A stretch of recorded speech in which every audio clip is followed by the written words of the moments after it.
চাকরিহারা শিক্ষক শিক্ষিকাদের জন্য দুটি পথই খোলা রাখলেন মুখ্যমন্ত্রী মমতা বন্দ্যোপাধ্যায়। একদিকে রিভিউ পিটিশন দাখিল করা হবে সরকারের পক্ষ থেকে, অন্যদিকে আপাতত নতুন করে পরীক্ষাতে বসতেই হবে চাকরিহারা শিক্ষক শিক্ষিকাদের। গতকাল সাংবাদিক বৈঠকে এটাই স্পষ্ট করে জানিয়ে দিয়েছেন সুপ্রিম কোর্টের নির্দেশ অনুযায়ী 30শে মে বিজ্ঞপ্তি প্রকাশিত হবে এবং খোলা সুপ্রিম কোর্টে রিভিউ পিটিশন দাখিল করাতে হবে এবং আপাতত নতুন করে পরীক্ষায় কিন্তু বসতেই হবে এই চাকরিহারা শিক্ষক শিক্ষিকাদের। সেই সঙ্গে সুপ্রিম কোর্টে যে রিভিউ পিটিশন দাখিল করার যে রাস্তা সেটাও খোলা রেখেছেন মুখ্যমন্ত্রী মমতা বন্দ্যোপাধ্যায়। 30শে মে বিজ্ঞপ্তি জারি হচ্ছে, যেখানে মোট শূন্য পদের সংখ্যা 44,203। এখনই কথা বলা উচিত না আমরা পরীক্ষা দেব না, দিচ্ছি না, দিতে পারবো না, তাহলে তো চাকরিটাই থাকবে না। সুপ্রিম কোর্টের নির্দেশ অনুযায়ী আমরা আমাদের সবটাই রেডি করে রাখবো। যদি রিভিউয়ে বলে আপনাদের পরীক্ষা দিতে হবে না, আপনাদেরটা অ্যাকসেপ্টেড করা হলো, লিস্ট বাতিল করা হলো না, তাহলে আমরা নিশ্চয়ই সুপ্রিম কোর্টের কথা শুনবো। মুখ্যমন্ত্রী যখন স্পষ্ট করছেন যে যোগ্য শিক্ষক শিক্ষিকাদের নতুন করে পরীক্ষায় বসতেই হবে, তারা বলছেন এটা তাদের জন্য মৃত্যু পরোয়ানা ঘোষিত হলো। শোনাবো।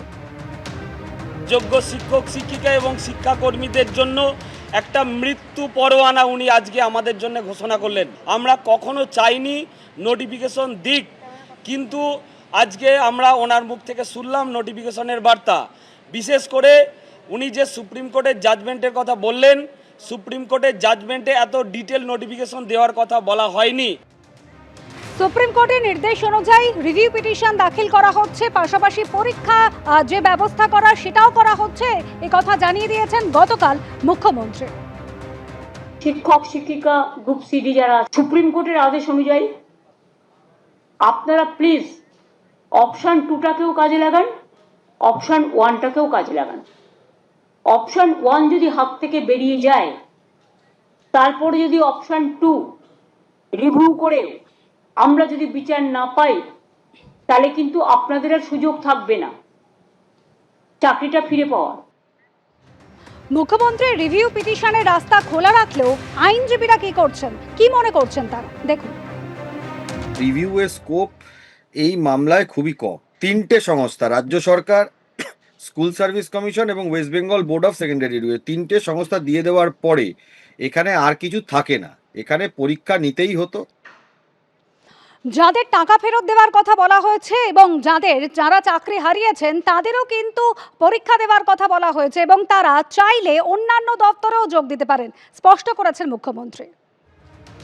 যারা বাতিল হয়ে গেছেন, যাদের বলা হয়েছে তোমরা এই পরীক্ষায় বসতে পারবে না, তারা অন্য ডিপার্টমেন্টে জয়েন করতেই পারে। কোর্ট সেটাও বলে দিয়েছে। টাকা ফেরত দেওয়ার কথা বলা হয়েছে এবং যাদের বাতিল করা হয়েছে, তাছাড়াও অনেক টিচাররা আছে, ওরা এডুকেশন ডিপার্টমেন্টেও অ্যাপ্লাই করতে পারে। ওরা তাছাড়াও আমরা আরো 3-4টে ডিপার্টমেন্ট অপশন দেবো, কিন্তু সেটা আমরা আলাদা করে নোটিফাই করব। যেটা তারা প্রয়োজন মনে করবে সেই নোটিফিকেশনটা আমরা 3-4 দিন পরে করে দেবো। আর ঠিক এখানে আন্দোলনকারী চাকরিহারা শিক্ষক শিক্ষিকারা বলছেন, আমরা কি দোষ করলাম?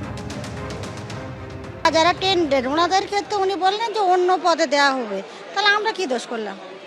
আমরা তো আমাদের নামে কোনো অভিযোগ নেই, আমরা যোগ্যভাবে চাকরি পেয়েছি, তবু আমাদের দিকটাই দেখা হলো না। মানে কি এখানে যেটা বোঝাচ্ছে, যারা দোষ করবে তারাই জিতে যাবে, আর যারা দোষ করবে না তারা এই পথে বসেই কাঁদতে হবে।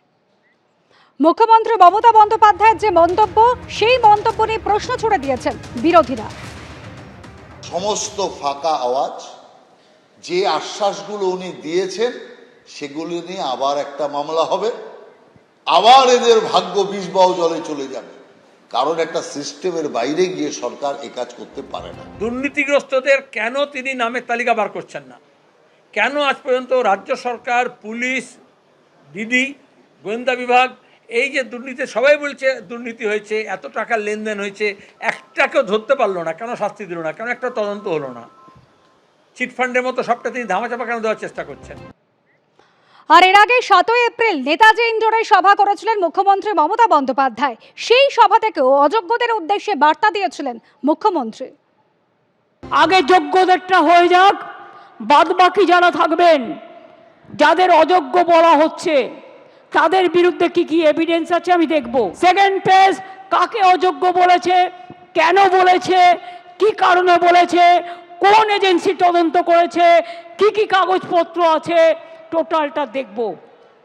তারপরে তাদের নিয়ে আমি আলাদা করে মিটিং করে আমাদের কথা বলবো।